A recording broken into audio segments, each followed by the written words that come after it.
안녕하세요. 자, 오늘은 우리가 매수를 한 이후에 주가가 올라가지 않는 이유에 대해서 한번 설명을 드려보도록 하겠습니다. 여러분들이 매매를 하실 때 이상하게 내가 매수만 하면은 주가가 폭락하거나 아니면 재료와 이슈는 계속 존재를 하는데 주가가 반등조차 나오지 않는 경우들을 굉장히 많이 경험하셨을 거예요. 결론부터 말씀을 드리면 그러한 케이스는 개인 투자자들의 관심도와 관련이 있는 경우가 굉장히 많습니다. 일반적으로 어떠한 종목이 시장에서 주목을 받기 시작하게 되면은 사람들이 매수를 하게 됩니다. 이때 매수를 하는 사람들은 어떤 기업에 대한 장기적인 가치나 그 산업에 대해서 집중 있게 분석을 하고 투자를 하는 정석적인 투자자들이 아니라 단기 차익을 위해서 달려드는 투자자의 가능성이 굉장히 높고, 물론 내가 그런 매매를 하고 있을 가능성도 매우 높겠죠.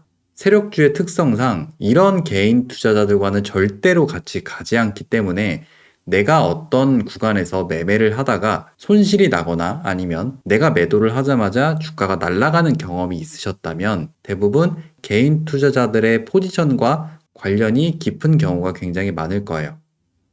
지금 보시는 세명전기로 예시를 들어드리면 앞서 지난 4월 23일 날에 이렇게 단기간에 상한가를 들어가는 캔들이 만들어지고 순식간에 윗꼬리가 크게 달리면서 많은 거래량들이 발생을 하게 됐습니다. 분봉을 먼저 살펴보게 되면 장 초반에 이렇게 거래량들이 발생하게 됐을 때 이러한 구간에서 굉장히 많은 투자자분들이 매수를 하게 되고 시장에서는 이렇게 상한가를 가게 됐으니 아침에 매매하는 거의 모든 투자자들이 이 종목을 봤을 거라고 생각을 합니다. 그러면 지금 상태에서 파동만 보시더라도 개인 투자자분들이 시장에서 이렇게 크게 관심을 갖고 난 다음에는 수익 구간이 발생하는 경우가 그렇게 많지가 않아요. 단기적으로 이렇게 윗꼬리를 조금씩 남겨주기는 하지만 우리가 생각하는 그러한 급등은 발생하지 않기 때문에 이러한 저가 구간을 노려서 매매를 하지 않는 한은 이러한 구간에서 수익을 내는 것은 상당히 높은 난이도에 속합니다. 그래서 내가 매수를 하면 주가가 가지 않는 이유는 이미 그 종목이 시장에서 가장 큰 주목을 받았고 그 주목이 받기 이전과 이후를 생각해 본다면은 이전에 매수하셨을 때는 좋은 수익 구간을 가져갈 수 있겠지만 이미 시장에서 관심을 받은 이후에 매매를 하시게 됐을 땐 좋은 수익 구간을 가져가실 수가 없고 조금의 반등은 나올지라도 거기에서 수익을 내는 것이 상당히 난이도가 있다고 생각을 하시면 됩니다. 보통 이러한 구간들이 상한가 이후에 나오는 경우가 굉장히 많습니다.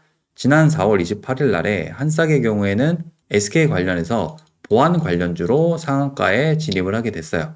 이렇게 진입을 하게 됐을 때는 재료적인 측면에서도 그렇고 상한가를 갔다는 이유로 시장에서 굉장히 많은 주목을 받게 됩니다. 그래서 다음 날에는 보통 이렇게 갭이 뜨는 것이 일반적인데, 물론 이러한 갭이 뜨고 계속 날아가는 경우도 발생을 할 수도 있겠지만 굉장히 많은 투자자들이 아침에 이 종목을 주목을 하기 때문에 세력들 입장에서는 굳이 이 사람들을 다 데리고 주가를 올릴 필요는 없어요. 경우에 따라서는 세력이 주가를 더 올려야 한다고 판단을 하게 됐을 땐 주가를 내리더라도 그 이후에 어떤 파동들을 만들어서 다시 이렇게 주가를 올리겠지만 일단은 시장에서 갑자기 주목을 받고 사람들이 우르르 달려드는 이러한 자리에서는 바로 주가가 상승을 하지 못하는 경우가 훨씬 많습니다. 최근에 여러 상승 구간을 만들어냈던 한국선제를 보시면 4월 초에는 대선 관련 테마로 홍준표 관련해서 이렇게 크게 급등을 만들어냈었고 시장에서 이렇게 큰 급등을 만들어낸 이후에는 그대로 주가가 무너지게 되면서 개인 투자자분들은 절대로 이런 구간에서 수익을 볼 수가 없습니다. 그리고 지난 18일 날에 이렇게 단기적으로 상한가 캔들이 갑작스럽게 발생을 하게 되지만 다시 우리가 이 종목을 시장에서 주목하게 됐을 때는 무너지게 되면서 수익 구간이 전혀 발생을 하지 못했어요. 물론 24일 이후에 이러한 구간을 돌파를 가면서 다시 이 위로 가격을 올리는 양봉이 발생을 하게 됐지만 우리가 다시 이러한 구간에서 이 종목을 주목을 하게 됐을 때는 이후에 다시 무너지게 되면서 굉장히 큰 손실 구간을 발생시켰습니다. 한국선제의 경우에는 굉장히 극단적인 케이스에 해당하기는 하지만 우리가 실제로 종목에 관심을 갖기 시작했을 때는 주가가 무너질 때 제대로 된 대응을 하지 않는다면 굉장히 큰 손실 구간을 가져갈 수가 있습니다. 그래서 내가 매매를 할 때 이미 앞에서 이 종목이 굉장히 크게 주목을 받았다고 한다면 그러한 구간 이후에 계속 내리는지 아니면 이 주가를 계속 살려가는지 확인을 하고 매매를 하시는 것이 훨씬 더 유리하다고 생각을 합니다.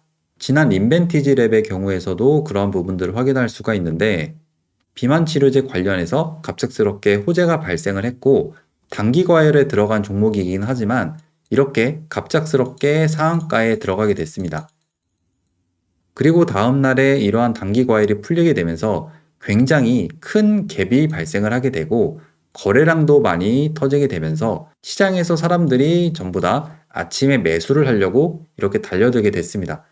이날의 흐름을 조금 더 자세히 보게 되면 이렇게 아침에 급등을 했을 때 사람들은 매수를 하게 되고 이 종목이 호재를 가지고 계속 갈 거라고 생각을 했던 분들이 많으실 거예요. 그럼 여기에서 매수한 사람들은 이후에 이렇게 구간들이 무너지는 흐름에서 굉장히 많은 손실을 보게 되고 아침에 추격해서 들어왔던 사람들은 많은 손절 물량을 발생시켰을 가능성이 높습니다.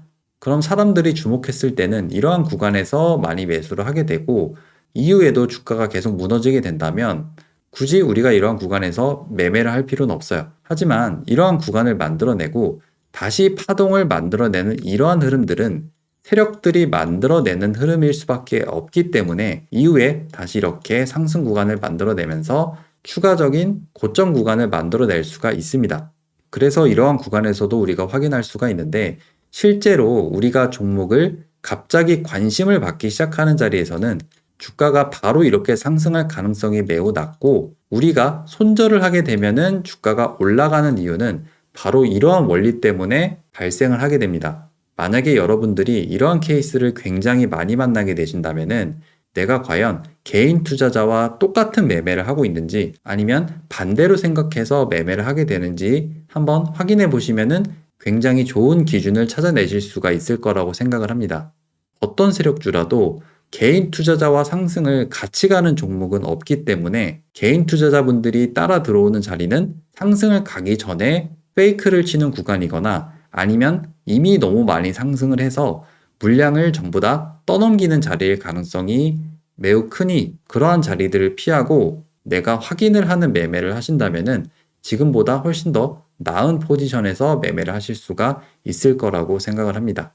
그래서 오늘은 내가 매수하면 주가가 안 가는 이유에 대해서 설명을 드려보았고 이러한 세력주의 구조를 알고 개인 투자자와 반대로 생각하는 습관을 먼저 기르신다면은 지금보다 훨씬 더 나은 매매를 하실 수 있다고 생각을 합니다. 그래서 오늘 내용은 여기서 마무리하도록 하고 내일은 다른 내용으로 찾아뵙도록 하겠습니다.